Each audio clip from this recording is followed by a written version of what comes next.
જો હવે જેવી રીતે કે અહીંયાથી મેં એક રેક્ટેંગલ લઉં છું. હવે તમારે આની અંદર ગ્રેડિયન્ટ કલર ફિલ કરવો છે. ગ્રેડિયન્ટ કલર એટલે કે પેલું કે ને મિક્સ કલર, લાઈક રેમ્બો હોય બરાબર, શેડિંગ કલર જે આપણે કહીએ. તો જો એ કેવી રીતે થાય તો એ તમને અહીંયા બાજુમાં મળશે સૌથી લાસ્ટમાં. અહીંયા જો આ લાસ્ટ નંબરનું ટૂલ છે, એમાં એક સ્માર્ટ ફિલ છે ને એક ઇન્ટરેક્ટિવ ફિલ ટૂલ છે. જો તમે ઇન્ટરેક્ટિવ ફિલ ટૂલ પર ક્લિક કરશો તો તમને અહીંયા રેક્ટેંગલ મળી જશે આટલા, બરાબર.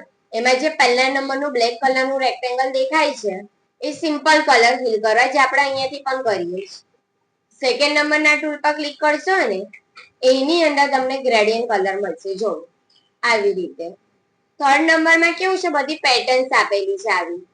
ફોર્થ નંબરમાં બી એવું છે, 5 નંબરમાં બી એવું છે, 6 અને 7 આમાં બી એવું છે. એની અંદર છે ને અહીંયા બધી ડિઝાઇનો આપેલી હોય છે, અંદર જ છે કોરલમાં. તો હમણાં તો આપણે એનું કંઈ કામ નથી, આપણે બીજા નંબરના ટૂલનો યુઝ કરીએ છીએ, આ વાળું, બરાબર. જો હવે એમાં કેવી રીતે છે, ફરીથી મેં રેક્ટેંગલ લઈ લઉં છું. નીચેથી અહીંયા ઇન્ટરેક્ટિવ ફૂલ ટૂલ, લેફ્ટ બટન દબાવજો એરો પર એટલે તમને એ ટૂલ મળશે. અને વચ્ચે સોરી પહેલા બીજા નંબરનું ક્લિક એટલે કલર ઓટોમેટિક આવી જશે, આ બ્લેક એન્ડ વ્હાઈટ, બરાબર. એ આવી જાય પછી આપણે આપણી ચોઈસ પ્રમાણે કલર લઈ શકીએ છીએ. તો જો અહીંયા એક નાનું રેક્ટેંગલ છે બ્લેક કલરનું અને બીજું અહીંયા વ્હાઈટ કલરનું છે, બરાબર. એનાથી આપણે કલર આપી શકીએ. આ જે લાઈન છે ને એને તમે એક જગ્યાએથી બીજી જગ્યાએ આવી રીતે ખસેડી શકો, એ શેડિંગ માટે. જોયું આવી રીતે છે, બરાબર. એટલે આનું તો હમણાં કશું નહીં કરવાનું, જે છે આપણી પાસે નીચેની આ જે લાઈન છે. તો જો હું શું કરું છું, આ બ્લેક કલરનું જે રેક્ટેંગલ છે ત્યાં ક્લિક કરીશ. જેવું ક્લિક કરીશ એટલે નીચે આવું કલર પ્લેટ આવશે.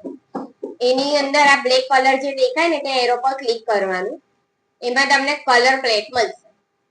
તો ફોટોશોપમાં હતું ને બસ એવી જ રીતે તમે અહીંયાથી કલર લઈ શકો છો, તમને જે જોઈએ, બરાબર. આટલું કરીને પછી આને ક્લોઝ કરી દો એટલે સાઈડમાં જશે.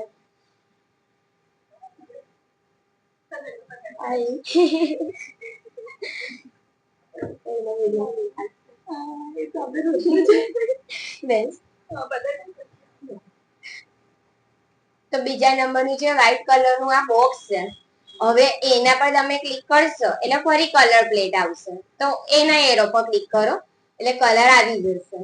તો જો હવે જે તમે કલર લેશો એ તમને અહીંયા બાજુમાં મળશે.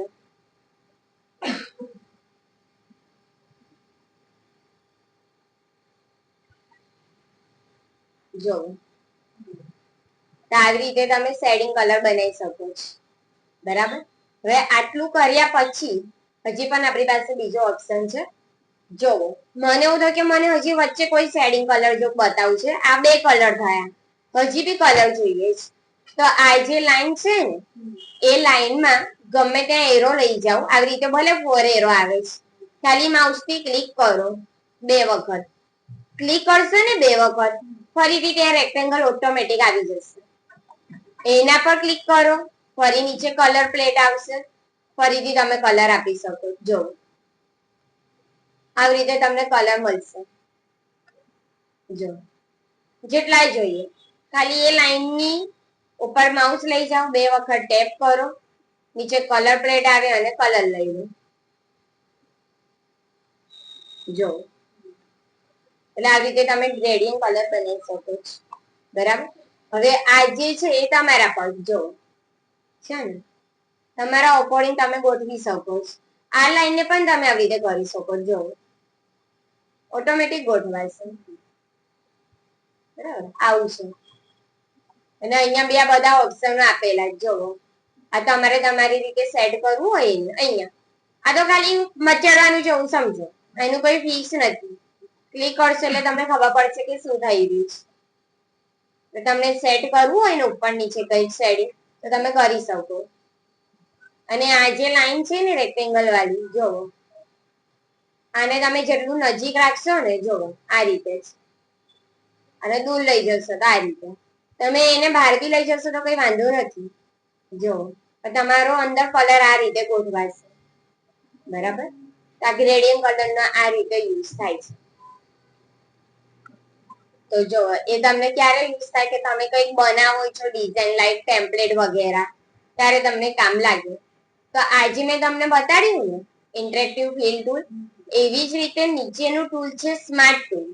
સ્માર્ટ ફિલ, આ સ્માર્ટ ફિલ પણ બહુ યુઝ થાય છે. ક્યારે યુઝ થાય છે કે જેવી રીતે કે અત્યાર સુધી આપણે પેપ્સી નો લોગો બનાવ્યો, પછી પેલો હિન્દુસ્તાન વાળો બનાવ્યો, તો ખબર છે મેં તમને સ્ટાર્ટિંગમાં કહેતી હતી કે આ જે બેઝિયર ટૂલ છે આપણે જેનો યુઝ કર્યો, તો આને તમે જોઈન્ટ કરજો એમ. જો તમે જોઈન્ટ નહીં કરો તો અંદર કલર ફિલ નહીં થાય, બરાબર. અધરવાઇઝ આની અંદર જો મેં કઈ ડિઝાઇન કરીશ ને કોઈ બીજા ટૂલથી, કે ચલો બેઝિયર ટૂલ જ લઈ લઉં છું, કે જે આવી રીતે મેં લાઈન ડ્રો કરી, હવે મને અહીંયા અલગ કલર જોઈએ છે ને અહીંયા અલગ જોઈએ છે, તો ખબર છે કેવો સીન થશે? આખામાં જ કલર આવશે કે ચલો અહીંયાથી મેં આ રેડ કલર લીધો, તો જો આખામાં જ આવ્યો, પણ મને અડધો અડધો જોઈએ છે, અહીંયા અડધો અલગ જોઈએ છે ને અહીં અડધો અલગ જોઈએ છે, તો તમે કેવી રીતે કરશો? એનો અહીંયા કોઈ ઓપ્શન જ નથી. તો એના માટે તમને આ સ્માર્ટ ફિલ ટૂલ નો યુઝ થાય.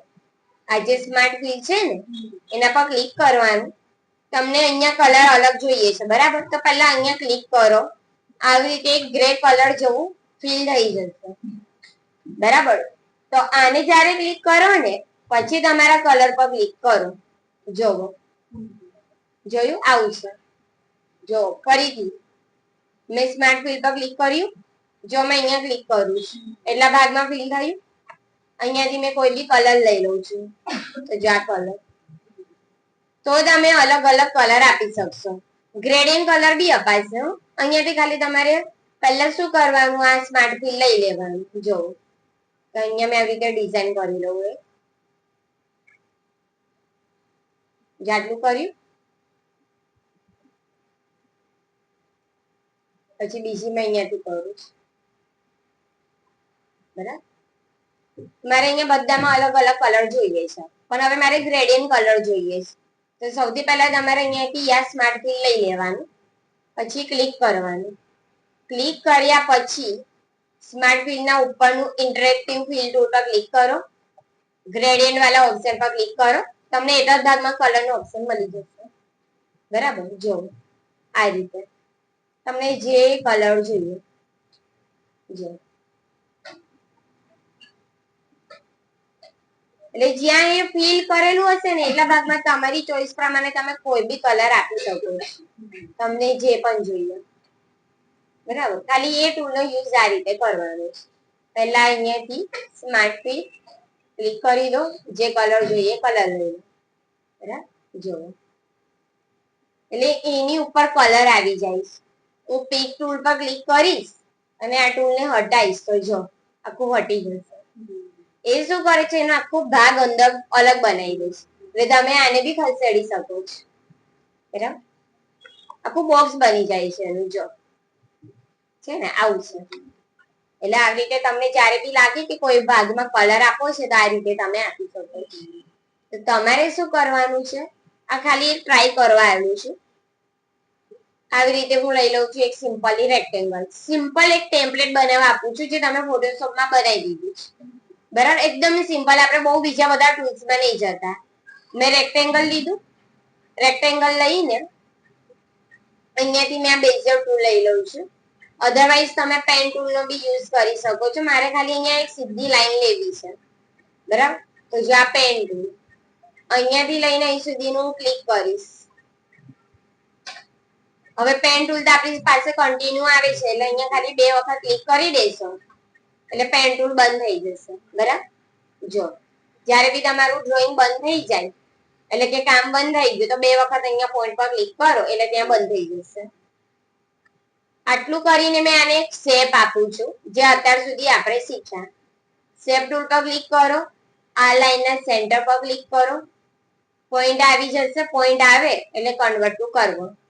જો તમે અહીંયાથી શેપ આપી શકો છો, જોયું, બરાબર. ફરીથી હું પિક ટૂલ પર ક્લિક કરીને સાઈડમાં ક્લિક કરી દઈશ, જો એટલે આટલો ભાગ મારો અલગ થઈ ગયો. કલર અલગ નહીં અપાય હજી, હજી કલર અલગ આપવાનું બાકી છે. તો આ જે લાઈન છે એને અહીંયા હું આ 0.5 પીટી માં એને થોડું ડાર્ક કરી દઉં. એરો પર ક્લિક કરો તો અહીંયા મેં લઈ લઉં છું 4.0. બરાબર, આનું કોપી પણ કરી લઉં છું તો પ્લસ, એટલે આપણને એક ડિઝાઇન મળી જાય. બરાબર, બસ આટલું જ તમારે કરવાનું છે. હવે આને કલર આપીએ તો નીચે ફિલ વાળા ટૂલમાં પહેલું છે ઇન્ટરેક્ટિવ અને સ્માર્ટ. તો હું સ્માર્ટ ફિલ લઉં છું ને અહીંયા ક્લિક કરી દીધું. હવે એ ટૂલમાં જઈને હું લઈ લઉં છું ઇન્ટરેક્ટિવ ફિલ ટૂલ. બીજા નંબરનું ગ્રેડિયન્ટ કલરનો યુઝ કરીશું. અહીંયાથી હું કલર આપી દઉં.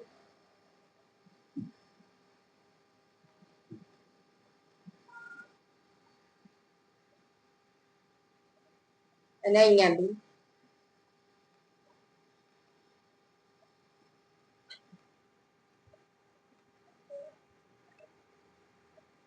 આ રીતે આટલું ઇનફ છે. બરાબર છે.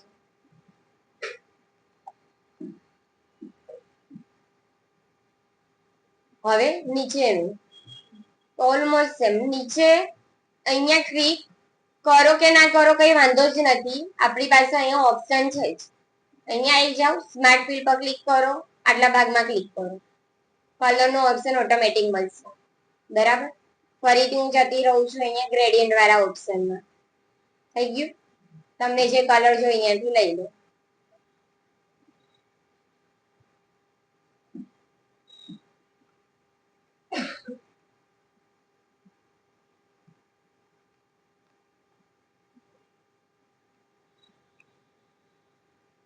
થઈ ગયું. હવે રહ્યું વચ્ચેનું, તો એમાં બી ગ્રેડિયન્ટ કલર આપવો હોય તો આપી શકો છો. સૌથી પહેલા અહીંયાથી સ્માર્ટ ફિલ, અહીંયાથી એમાં મેં કોઈ બી સિમ્પલ કલર લઈ લઉં છું. અહીંયાથી જો આ રીતે તમને જે લાગે કોઈ બી લઈ લો. બોર્ડર નો કલર બદલવો હોય તો અહીંયા તમે ડાયરેક્ટ રાઈટ ક્લિક કરીને કલર બદલી શકો છો.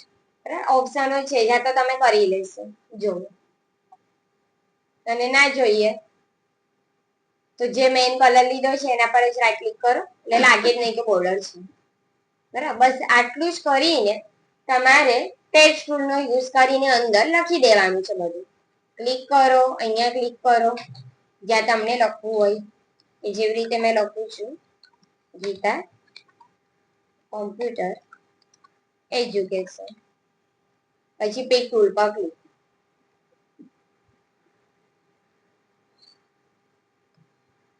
અહીંથી બોલ્ડ, ઇટાલિક ને જે તમને રાઇટિંગ જોઈએ એ તમે અહીંયા ઉપરથી લઈ લો. કલર જોઈએ તો કલર. બરાબર, એવી રીતે ફરીથી નીચે ટેક્સ્ટ ટૂલ. જેવી રીતે કે બેઝિક, ડીટીપી, ટેલી, તમને જે લખવું હોય. ફરીથી પેજ ટૂલ પર ક્લિક કરો. થોડું ફોન્ટની સાઈઝ વગેરે તમારા અકોર્ડિંગ એને ગોઠવી લો. કે મેં અહીંયા આટલું આ રીતે મૂકી દઉં છું. કલર તમારી રીતે આપી દેજો તમને જે આવ્યું. બરાબર, આગળ તમને લોગો મૂકવા હોય ને તો અહીંયા આપણી પાસે ડાયરેક્ટ નથી. લોગો માટે આપણે આ શેપ ટૂલ નો યુઝ કરીએ. તો એના પર આપણે હજી પછી જોઈશું. આ તો તમને આજે જે સમજાવ્યું એના માટે. એક વખત પહેલા આટલું કરો ને પછી થોડું આગળ બતાડું તમને. એટલે તમારે ખાલી આજે આવી રીતે સ્માર્ટ ફિલ, ગ્રેડિયન્ટ ફિલ આટલું જોવાનું છે. લખવા માટે તમારે જે લખવું હોય તમે લખીને ખાલી જોઈ શકો છો. બરાબર, કઈ જેવી રીતે મેં અહીંયા કોર્સનું નામ લખી દીધું. પછી અહીંયા મેં નીચે લખી દઉં છું નિયર પરિવાર.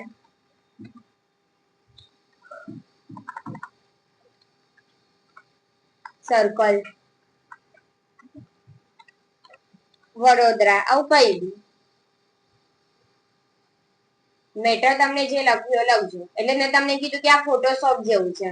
ફોટોશોપમાં જે તમે કર્યું એ જ તમારે કરવાનું છે. ખાલી તમે આમાં કોરલમાં કરો છો. બરાબર, આ કરવું હોય તો આટલું પહેલા કરો પછી આપણે આગળ જઈએ. કારણ કે આમાં થોડું સમજવામાં વાર લાગશે. એટલે તમારી જાતે આટલું કોઈ ટેમ્પલેટ બનાવીને જોવું. બરાબર, કારણ કે આમાં વાર લાગશે થોડું સમજવામાં. પછી મેં એક આની અંદર બનાવીને રાખીશું તમને બનાવવા, તમને ટ્રાય કરવા.